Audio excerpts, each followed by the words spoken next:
아버지, 우리에게 듣는 마음을 주셔서 주께서 주시는 말씀이 우리 심령 가운데 새겨지기를 원합니다. 그 말씀 붙들고 기도하기를 원합니다. 예수 그리스도의 이름으로 기도합니다. 아멘. 함께 말씀 보겠습니다. 신약 성경 고린도전서 9장입니다.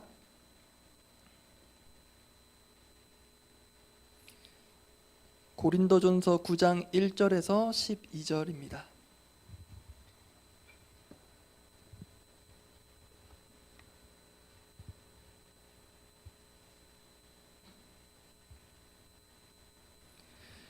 고린도전서 9장 1절에서 12절.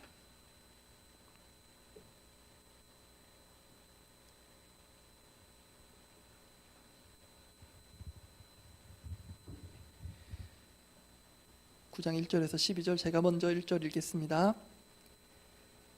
내가 자유인이 아니냐, 사도가 아니냐, 예수 우리 주를 보지 못하였느냐, 주 안에서 행한 나의 일이 너희가 아니냐.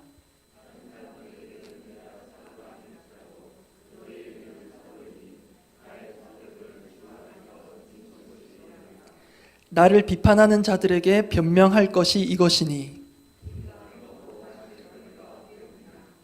우리가 다른 사도들과 주의 형제들과 게바와 같이 믿음에 자매된 아내를 데리고 다닐 권리가 없겠느냐? 누가 자기 비용으로 군복무를 하겠느냐? 누가 포도를 심고 그 열매를 먹지 않겠느냐? 누가 양떼를 기르고 그 양떼의 젖을 먹지 않겠느냐?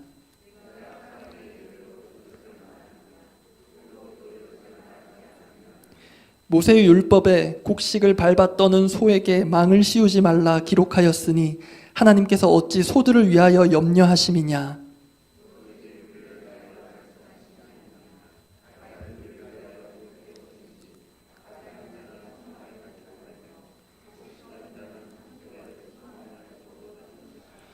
우리가 너희에게 신령한 것을 뿌렸은즉 너희의 육적인 것을 거두기로 과하다 하겠느냐.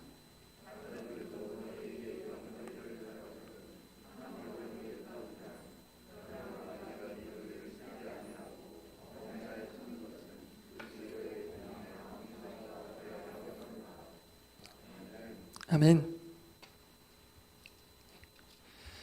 바울은 고린도 교회 성도들에게 답이 명백한 질문들, 전문 용어로 하면 수사학적 질문들을 연거푸 던집니다. 본문 1절 보시기 바랍니다.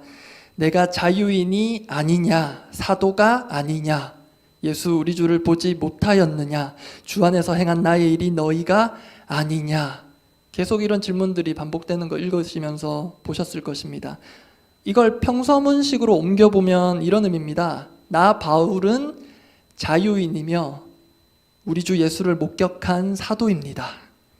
이를 누구보다도 잘 아실 분들이 바로 저의 사역의 열매인 여러분들이라고 이 연사 강력하게 외칩니다. 뭐 이런 겁니다. 이렇듯 당연한 내용을 질문의 형식으로 전달하는 목적은 한마디로 강조하기 위해서입니다. 참고로 방금 읽은 1절에서만 무려 질문이 4개가 나오고요. 오늘 보면 전체에서 총 15개 정도의 질문을 바울이 던집니다. 그러면 바울이 이를 통해 고린도 교회 성도들에게 강조하고자 한 바, 그 핵심이 무엇이었을까요? 그것은 본문 4절, 5절, 6절에 연속적으로 나와 있습니다. 제가 그 핵심 부분을 강조해서 한번 읽어보겠습니다. 4절입니다. 제가 읽습니다.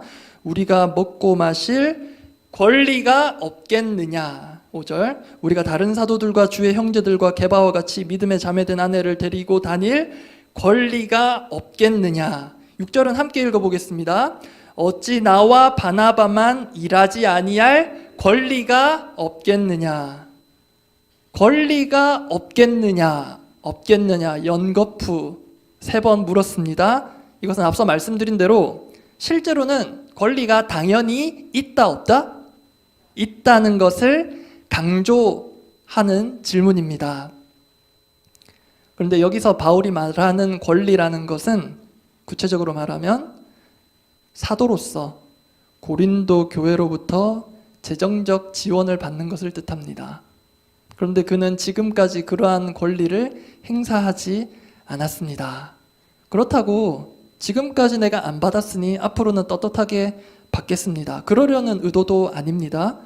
바울은 고린도에서 사역할 때 자신의 생업으로 사역에 필요한 경비를 충당해왔고 앞으로도 그럴 것이라고 합니다. 사도행전 18장에 보면요, 바울이 고린도에서 사역할 때 그가 병행했던 생업이 천막 만드는 것이었다 이렇게 나옵니다. 그런데 사실 바울은 굳이 그러지 않아도 되었습니다. 왜냐하면 그는 고린도 교회를 개척한 사람이기 때문입니다. 그리고 다른 사도들은 교회 공동체로부터 재정적 지원을 받았습니다. 그리고 본문에도 나오지만 그들과 동행한 아내들에게도 그런 지원이 주어졌습니다. 그래서 그것이 비난받을 일이 아니었습니다. 그리고 또한 교회 밖에서도 당시 대부분의 그리스의 철학자 또는 수사학자, 웅변가 이런 사람들은 어떤 단체로부터나 부유한 이들에게로부터 재정적인 지원을 받았고요. 그에 상응하는 어떤 가르침이나 일들을 제공했는데요. 이것이 그리스 사회에서도 자연스러운 분위기 문화였습니다. 그럼에도 바울은 그러지 않았습니다. 그러면 바울이 그렇게 마땅한 권리를, 당연히 자신에게 있는 권리를, 사도로서의 권리를 행사하지 않기로 한 이유는 무엇일까요? 오늘 보면 마지막 12절인데요. 함께 읽어보겠습니다. 시작. 다른 이들도 너희에게 이런 권리를 가졌거든 하물며 우리일까 보냐. 그러나 우리가 이 권리를 쓰지 아니하고 범사에 참는 것은 그리스도의 복음에 아무 장애가 없게 하려 함이로다. 아멘. 바울이 고린도 교회의 재정적 지원을 받지 않고 소위 자비량으로 사역하기로 한 것은 혹시라도 자신으로 인해 고린도 교회 성도들을 향한 복음 사역에 방해가 되지 않도록 하기 위함이었습니다. 여기까지가 오늘 본문에 담긴 당시 상황을 어느 정도 간략히 살펴본 것인데요. 제가 이제 말씀을 준비하고 전하는 자로서 이제 그 다음 단계에서 할 일이 있는데, 이제 오늘의 상황에서 그리고 먼저 저를 돌아보는 것이었습니다.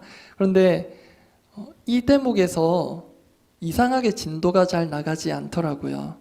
그래서 본문 연구가 충분치 않았나 싶어서 다시 보고 자료를 살펴보고 저에게 그리고 오늘 우리에게 주시는 말씀이 무엇일까 생각해도 그렇게 이어받는 그 지점에서 늘 제자리 걸음이었습니다.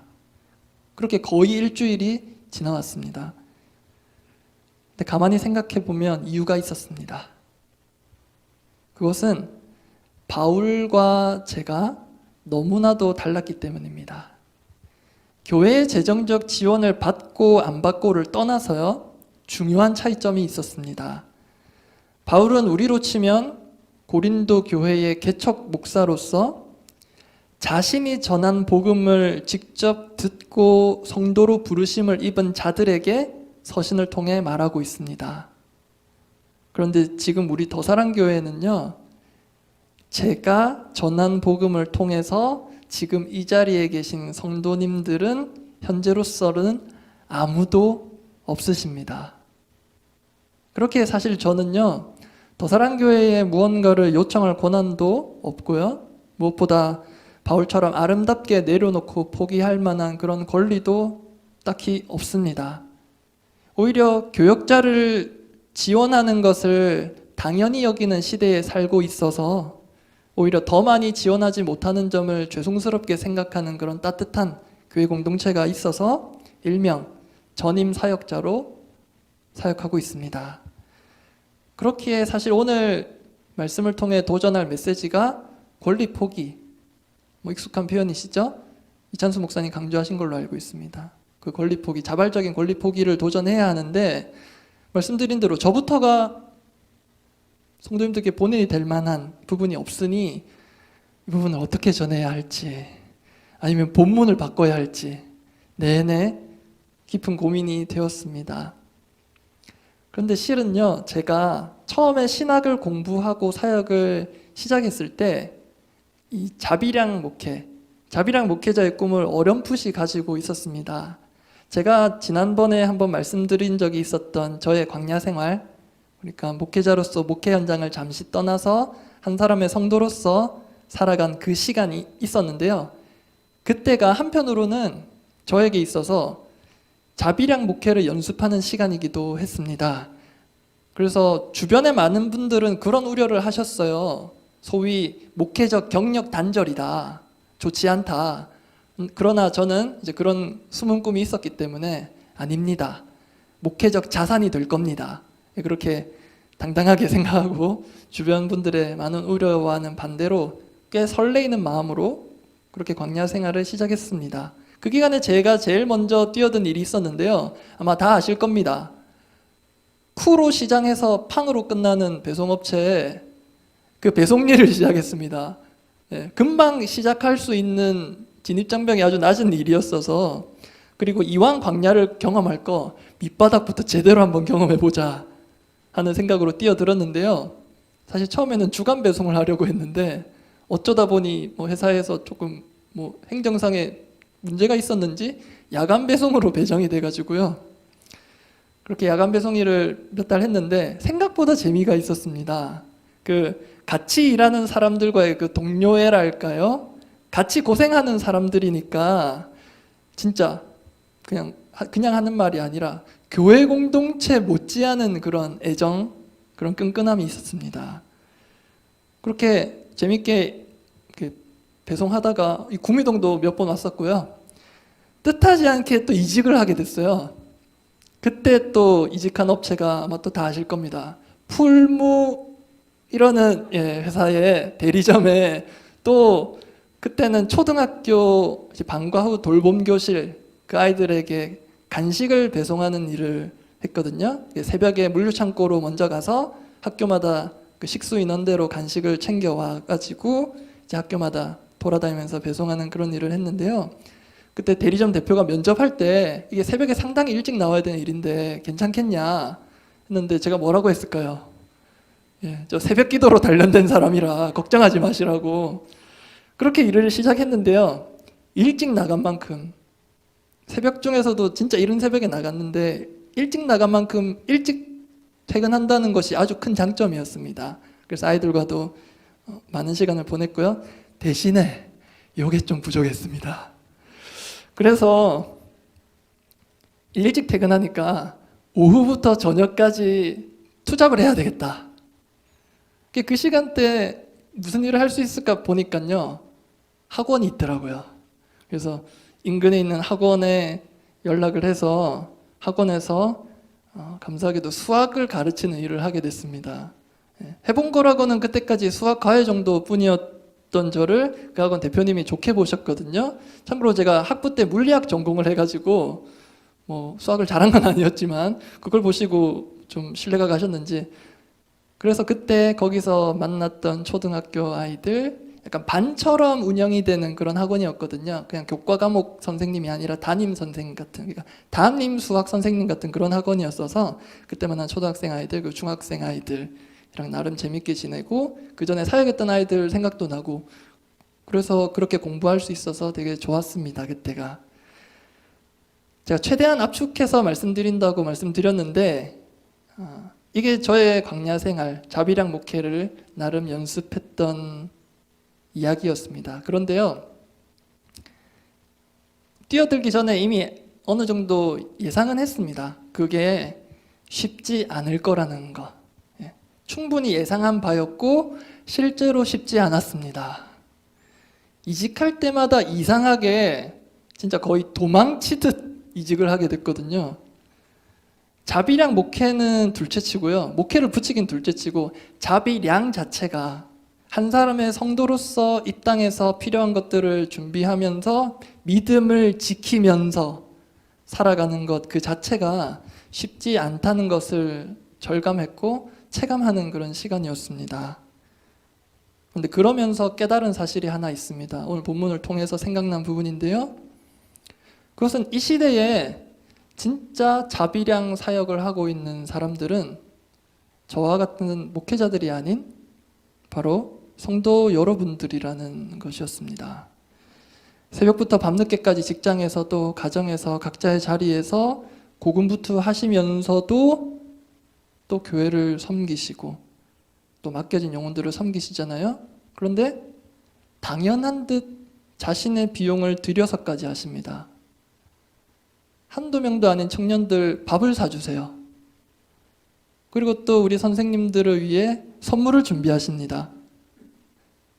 어떤 분은 매일 새벽마다 우리 교육자들 먹거리를 준비해 주십니다. 그리고 물질뿐만이 아니라요, 귀중한 시간, 얼마나 바쁘세요? 그 귀중한 시간을 또 기꺼이 들이십니다. 주중에 저랑 김세훈 목사님이랑 교회 상주하고 있을 때가 많은데요, 거의 교회 직원이라고도 할 만큼 교회 자주 오셔서 필요한 거 살피고 준비하고 청소하시는 분들이 있으세요. 그리고 지난 주일에 다들 아시겠지만 유치부 어린이부 첫 예배를 드렸잖아요. 엊그제 월요일이었습니다. 월요일 오전쯤 성도님들이 올 만한 시간은 아닌데 유치부 선생님 한 분이 오셨어요. 뭐 하시는가 했더니 그냥 들리기로는 어제 예배 드리고 나서 좀 음향적인 부분을 점검하시는 것 같았어요. 그래서 제가 볼 때 그 한 분 한 분들, 또 제가 거명하진 않아도 우리 성도님들이 한 분 한 분이 실은 다 바울의 뒤를 이어서 지금도 교회를 세워가는 자비량 사역자이자 자비량 성도님들이구나. 그래서 오늘 설교 제목을 뒤늦게 그렇게 붙였습니다. 자비량 성도. 오늘 본문에서는 바울이 고린도 교회 성도들에게 권리 포기의 본이 되었지만 말씀드린 대로 저는 반대입니다.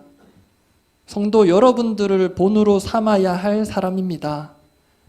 그래서 진심으로 감사를 드립니다.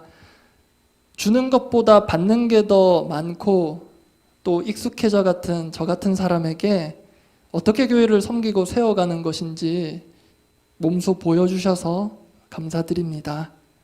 그리고 맡은 임무가 이렇게 주로 말하는 것이다 보니 선포한 것에 비해서 삶이 잘 따라가지 못하는 저 같은 사람에게 교회 세움을 말보다는 삶으로 보여주셔서 감사합니다.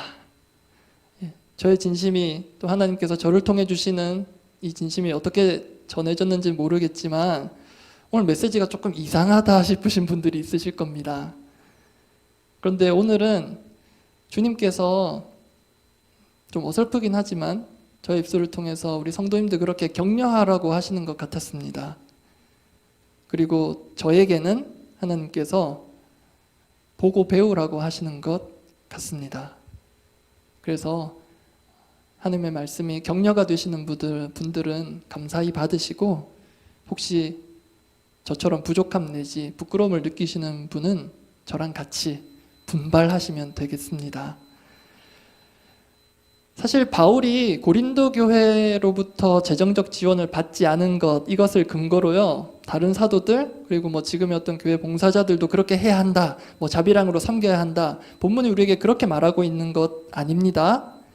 사실 바울은 오늘 본문에 앞서서 우상에게 드려진 제물을 먹는 문제를 다룰 때에도 그랬는데요, 내가 마땅히 먹을 수 있고 할 수 있고 그럴 자유가 있어도 바울은 하지 않겠다. 왜? 믿음이 연약한 자들을 위해서, 또 교회를 위해서라면 그럴 자유와 권리를 기꺼이 내려놓겠다. 이것이 바울에게서 우리가 보게 되는 아름다운 권리 포기의 정신입니다.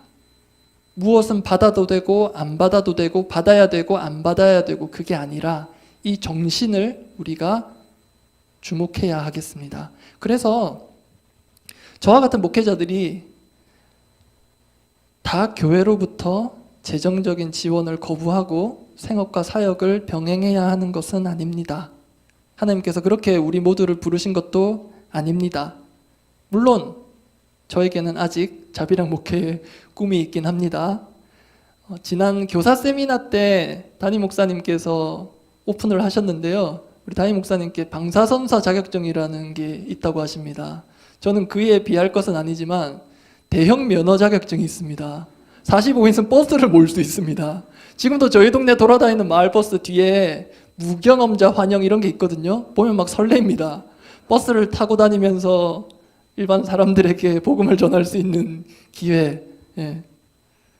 그래도 아마 당분간은 저도 교회 재정적인 지원을 계속 받게 될 것 같습니다. 그러나 앞서 말씀드린 대로요, 공동체로부터 뭐 재정적인 지원이든 어떤 후원이든 받든지 안 받든지 간에 권리 포기의 그 정신, 그 마음가짐이 중요하기에 오늘 끝으로 제가 나눌 이야기가 있는데요, 하나님께서 한 성도님 통해서 저에게 이 정신과 이 마음을 각성시킨 이야기입니다. 참고로 그 성도님은 더사한교회 성도님은 아니고요, 제가 예전에 사역했던 교회 성도님이세요. 그분은 그 교회 사무장이셨거든요. 그래서 그분이 교회 스타렉스를 운전하시고 제가 조수석에 있었습니다. 그 당시 제가 전도사였던 것으로 기억해요. 그때 그분이 운전을 하시다가 이런 말씀을 하셨어요. 전도사님, 목회자들 보고 삿꾼 되지 마라 그러죠? 여러분, 삿꾼 아시죠? 요한복음에도 나오지만 삿꾼이라 하면 예수님도 요한복음에서 말씀하셨지만 돈 때문에 뭐 사역을 하는 사람으로 보인다든지 심지어 사역하면서 돈을 밝히는 그런 이상한 사역자랄지, 아무튼 참된 목자와 정반대되는 그런 이미지의 존재입니다. 참고로 저와 같은 사역자들한테요, 아유 사꾼 같은 사람, 사꾼 같은 목사 이러면 최악의 비난입니다. 근데 그분이 이러셨어요. 전사님, 사꾼 되지 마라, 사꾼 되지 마라 그러죠. 그런데 사꾼이라도 되십시오. 여러분, 이게 무슨 의미인지 아시겠어요? 슬픈 현실이지만 이제 그 사무장님이 가까이서 목회자들을 볼 때 능력이나 역량은 둘째치고요, 일반 직업을 가진 사람들보다 성도님들보다도 못한 자세와 태도로 사역하는 경우가 많더라는 게 그런 말씀을 하신 이유였어요. 그런 설명을 구구절절 하시진 않았지만 그게 와닿았어요.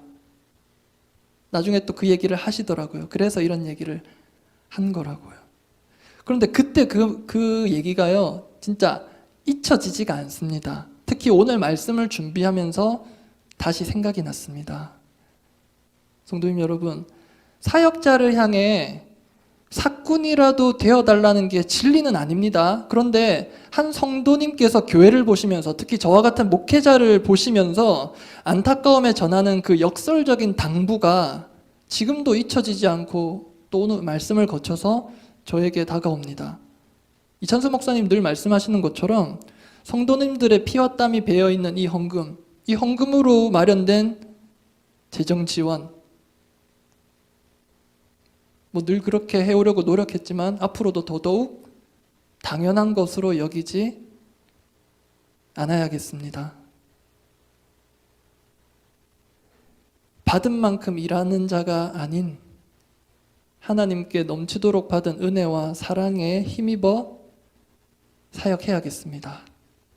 이것은 먼저 목회 현장에 있는 제가 다시금 다시는 초심입니다. 그런데 조금만 더 생각해 보면 성도님 여러분들 역시 삶의 현장에서 가지시면 아름다울 그 마음의 중심이기도 합니다. 받은 만큼 받을 게 있어서 일하는 자가 아닌 하나님께 넘치도록 받은 사랑과 은혜에 힘입어 일하고 근무하고 공부하고 사역하리라. 에베소서 6장 1절 말씀 끝으로 제가 읽어드리겠습니다. 기쁜 마음으로 섬기기를 주께 하듯 하고 사람들에게 하듯 하지 말라. 현실 속에서 우리는 갑과 을의 계약관계 속에서 살아가고 있지만 우리는 그것을 훨씬 뛰어넘고도 남는 하나님과의 언약 관계를 누리며 사는 자들입니다. 그런데 그 언약 관계가 가능한 이유는 바로 하나님께서 하늘의 모든 권한을 내려두시고 이 땅에 내려오시고 죽기까지 내려가셨기 때문입니다. 우리 각자가 갑인지 을인지는 모르겠습니다. 그러나 내가 가진 얼마 안 되는 그 권한과 권리를 우리 주님 십자가 아래로 기꺼이 내려둘 수 있는 이 저녁이 되기를 권면합니다. 함께 기도하겠습니다.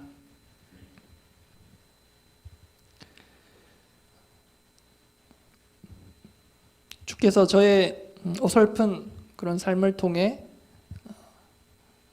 경험하게 하신 것, 그리고 또 오늘 말씀 통해 여러분에게 주신 그런 마음들, 또 생각들이 있으시다면 그것들 붙들고 잠잠히 먼저 좀 기도했으면 좋겠습니다.